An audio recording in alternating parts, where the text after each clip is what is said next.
My name is Leonardo Flores. I'm a Latin America campaign coordinator with Code Pink.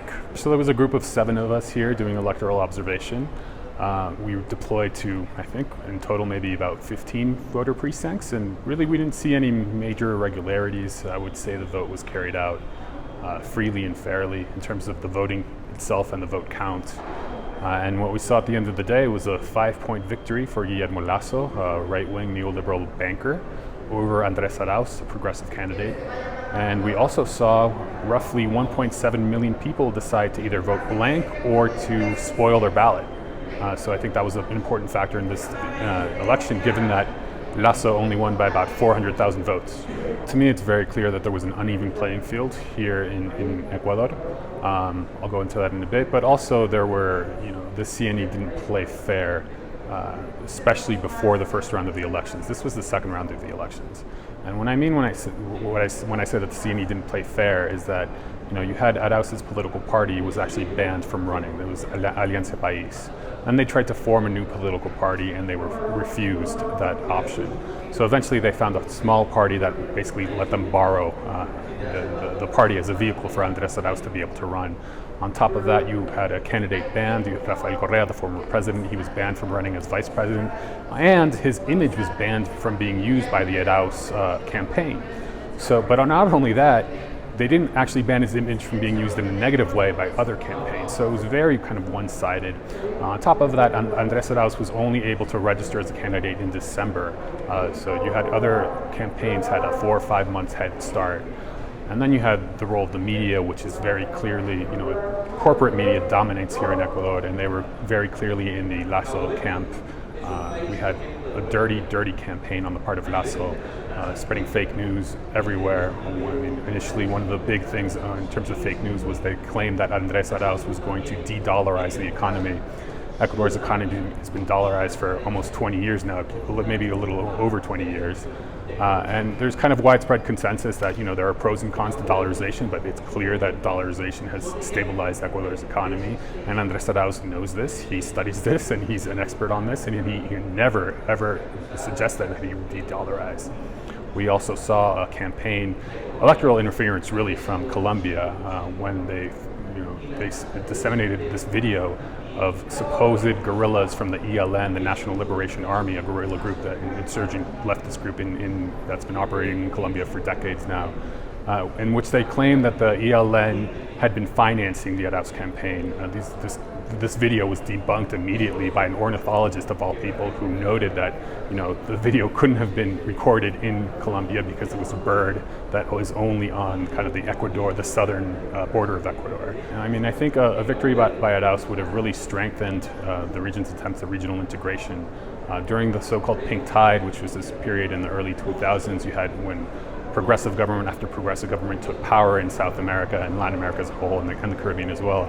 You had these new institutions that were created, such as UNASUR, the Union of South American Nations, and CELAC, the Community of Latin American and Caribbean States. These were meant to be sort of as a counterbalance to the OAS, the Organization of American States, which can really be understood as being a tool of the State Department to promote U.S. foreign policy throughout the region. UNASUR itself was actually a much broader project aimed at regional integration, kind of like the EU, and we were taking the first steps towards that.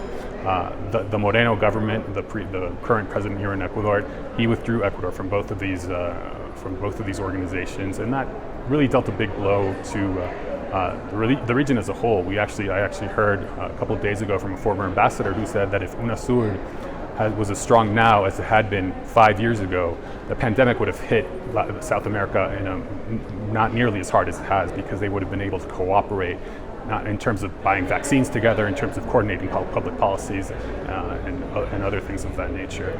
Internally here in Ecuador, I think we're very worried for the people of Ecuador, because the Moreno government, so Lenin Moreno was the candidate for the left in 2017. He was seen as the successor of Rafael Correa. Correa was in power for 10 years. He brought economic and political stability to a country that before he came in power had 7 presidents in 10 years. And now what we're seeing is that, Moreno basically betrayed the movement, and he endorsed the policies that had been put forward by Lasso when he was a candidate in 2017. So really we can say with confidence that Lasso, or at least his political party, his vision, has been in power already in Ecuador for 4 years, and it's been a total disaster, especially in terms of the pandemic. Ecuador is one of the worst performing countries in protecting people from the pandemic. And economically, there's a huge crisis. The Moreno government signed this really terrible deal with the IMF that really brings us back to the days of the Washington Consensus in the 90s. It's all about austerity and deregulation and reducing the labor rights of workers. So I think there's going to be a lot of concern as to what's going to happen here in Ecuador. The people of Ecuador themselves, there was an uprising in October 2019 against the fuel elimination of a fuel subsidy that would have raised prices on everything from transportation to even food. And there was a massive uprising by social movements, put down violently by the Moreno government. Lasso endorsed that repression. And then, I think that we're going to see more of the same over the next 4 years. So early in 2017, right near the beginning of his mandate, it becomes clear to the Alianza País party that Moreno was going in a totally different direction.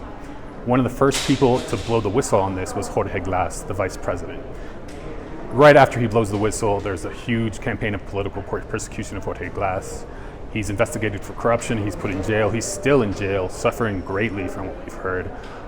And that was just really the beginning, the tip of the iceberg in terms of political persecution of Alianza País, the Correa party, and their leaders. So we also had Rafael Correa basically have to go into exile in Belgium, because here he would have been thrown into prison. And the campaign, the case against him was ridiculously flimsy. At one point he was accused of having psychic influence over people, and that led to corruption. It's so ridiculously absurd. I mean, we shouldn't even have to address it, but unfortunately we do, because the reality here on the ground is that anything is being used to hurt the leaders of Alianza País, of what's known as the Citizens' Revolution. And that really ties into the election as well, because you had all of these party leaders who were either in jail, under house arrest, in exile. And so you have this void of party leadership, meaning that your campaign is obviously going to be weaker than it could have been had everyone been here in the first place. And it's not just the fact that there's been lawfare in Ecuador. We also saw lawfare in Brazil, for example, take down two presidents, basically Lula and Dilma. But here in Ecuador, it took on a particularly nasty turn. So we actually spoke with Rafael Correa's lawyer, Faustin. Sorry, I'm blanking on his last name, but we spoke to his lawyer, and he was telling us that despite the fact that he himself had COVID, he was forced to appear in the court system having COVID because the judges didn't want to give him an extension. And so they actually brought his doctor up in front of the courts, and they asked his doctor if he was actually if he was able to speak, and that was the determining factor of whether or not this court case would go through. And people actually got sick as a result of him being there. Yeah, so the person's name is Fausto Jarrín. He's not just Rafael Correa's lawyer, but he's actually now a member of the National Assembly. And it was curious, we had a very odd event happen to us as electoral observers on Friday. I guess that would have been April 9th. We had a meeting with a representative from the UNES party, and after this meeting, we left the building and we happened to bump into Fausto Jarrín on the street, and we were talking to him briefly, just saying hello. And suddenly you had 4 cops on 2 motorcycles swarm us and very kind of aggressively get in our faces and ask for our IDs, ask for our papers, and basically ask us to open our backpacks. In the long run, it was nothing, but what the Ecuadorian witnesses told us was that's like a very tiny taste of the persecution they've been facing over the past 4 years.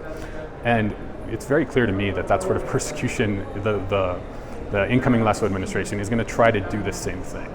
It's not clear if they'll be able to get away with it, because the left actually continues to have a majority in the National Assembly. Andrés Arauz's party has a plurality. The second biggest party is Pachakutik, which also has left tendencies. So I think there's going to be room for the left to fight back against this political persecution, but there is a lot of fear that people related to the Arauz campaign are going to come under heavy pressure, and not just obviously the politicians, but the social leaders as well. So we have Jaime Vargas, who's the president of CONAI, the National Confederation of Indigenous Ecuadorians, and he was a huge leader in the October 2019 uprising. And he actually came out in favor of Andrés Arauz maybe about a week and a half before the election. And now there's a serious concern that Lasso is going to punish him and going to go after him.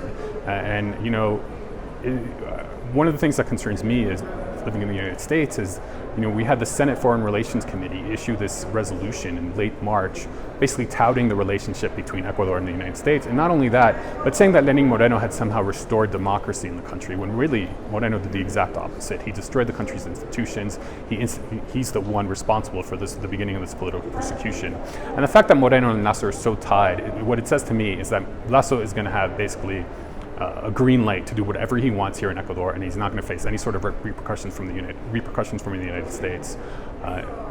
You know, now since we don't have multilateral organizations like UNASUR and SALAC as strong, we're going to have to depend on institutions within the OAS system, like the Inter-American Court for Human Rights, to defend the people who are going to be persecuted by the Lasso administration. And I'm not particularly confident that that's going to happen.